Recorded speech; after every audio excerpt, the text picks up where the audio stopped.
Hello दोस्तों, आज हम स्टार्ट करने जा रहे हैं जेड टेस्टिंग। जेड टेस्टिंग ये आपका एमए की क्लास एमए में यानी ये पूछा जाने वाला क्वेश्चन है और कई बार पूछा भी जाता है स्टैटिक्स के पेपर में।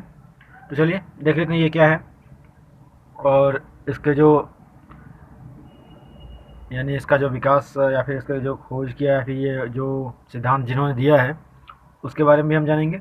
तो आज हम देख लेते हैं कि जेड टेस्टिंग है क्या। ठीक है, तो चलिए स्टार्ट करते हैं।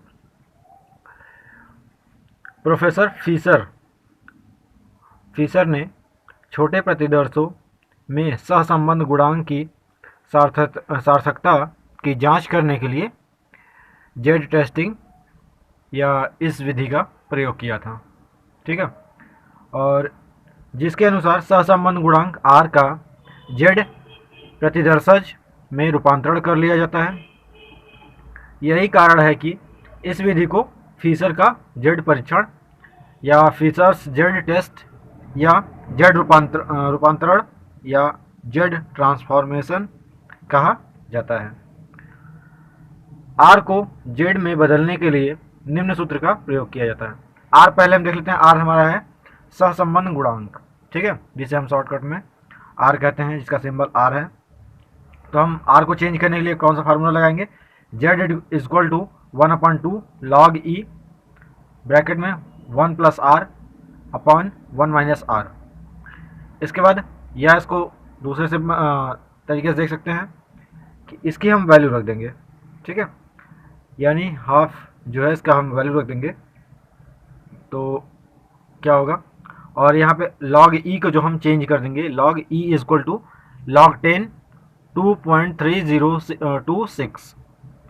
तो इसको हम चेंज नहीं करेंगे, बस खाली log 10 इसको कर देंगे। ठीक है, तो चलिए देख लेते हैं।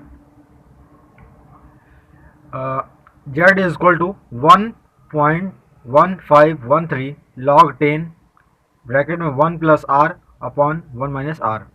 यहाँ पे जो हमारा ये वैल्यू आया है इसको हम अगर डिवाइड करेंगे इससे, यानी कि इसको log ई की पूरी वैल्यू हम यहाँ रखेंगे तभी हमारा ये आएगा।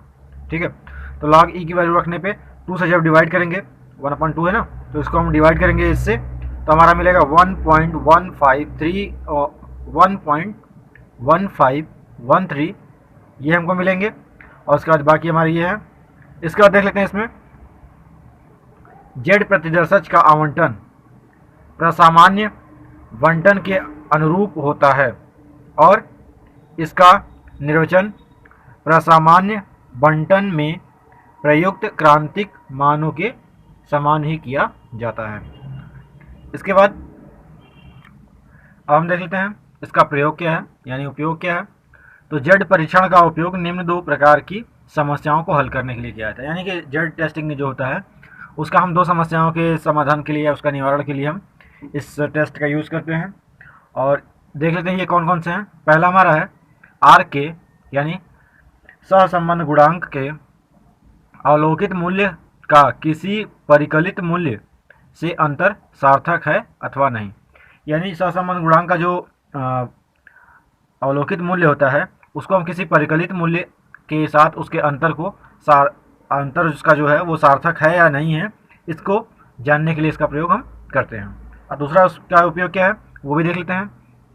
2 प्रतिदर्शों के सहसंबंध गुणांक को R1 और R2 में अंतर सार्थक है या अर्थहीन। यानी कि जो प्रतिदर्श हमारे 2 होते हैं उनमें से हम देखेंगे कि हमारा सहसंबंध गुणांक R1 R2 है, इसके बीच में अंतर जो है वो सार्थक है या अर्थहीन है। यानी इसके जो बीच का जो अंतर है वो सही है या नहीं है, इसके भी हम टेस्टिंग के लिए इसका उपयोग यानी जेड टेस्टिंग का उपयोग हम करते हैं। अब इसका देख लेते हैं इसकी प्रक्रिया क्या है इसको टेस्ट करने का। तो यहाँ पे देख लेते हैं आर के अवलोकित मूल्य और परिकल्पित मूल्य में के अंतर की सार्थकता। यानी इनके अवलोकित मूल्य और परिकल्पित मूल्य के बीच का जो अंतर होता है उसकी हम सार्थकता की जांच कैसे करेंगे, प्रक्रिया हम देखते हैं।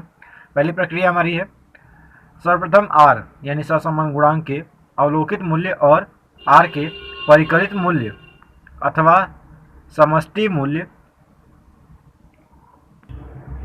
पाई को निम्न सूत्र द्वारा जेड में परिणत कर लिया जाता है।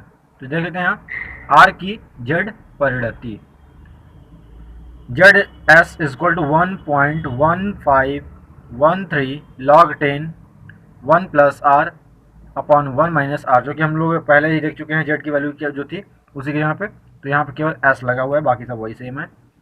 इसके बाद देख लेते हैं इसका पाई की जेड परिणति।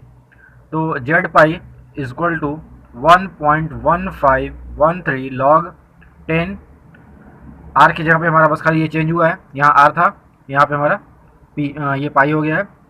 तो वैसे ही यहाँ पे होगा 1 प्लस पाई अपन 1 माइनस पाई। ठीक है, इसके बाद हम देख लेते हैं जेड एस प्रतिदर्श सहसंबंध गुणांक आर का जेड रूप है। ठीक है, यानी जेड एस जो था वह सहसंबंध गुणांक आर का जेड रूप था। जेड पी परिकल्पित या समष्टि सहसंबंध गुणांक फाई का जेड स्वरूप है, यानी जेड पी जो था वो जेड का ही दूसरा स्वरूप है। दूसरा देखते हैं, निम्न सूत्र द्वारा जेड की प्रमाप त्रुटि ज्ञात की जाती है। यानी यहाँ पे ये हम देख लेंगे sigma Z is equal to 1/√n-3। ठीक है, इसका तीसरा देखते हैं सार्थकता अनुपात का निर्धारण कैसे करते हैं।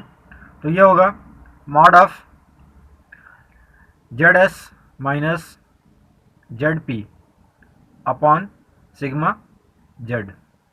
ठीक है, फिर चौथा इसका तरीका है, इसको भी देख लेते हैं। अंत में सार्थकता अनुपात की तुलना सुनिश्चित सार्थकता स्तर 5% या 1% पर प्राप्त क्रांतिक मान से की जाती है और निम्न प्रकार निष्कर्ष निकाला जाता है। अब कैसे इसका हम निष्कर्ष निकालेंगे उसको भी देख लेते हैं।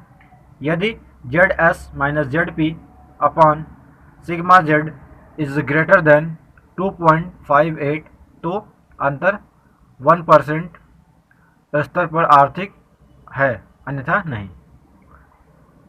यदि Z S minus Z P upon sigma Z is greater than 1.96 तो अंतर 5% स्तर पर सार्थक है।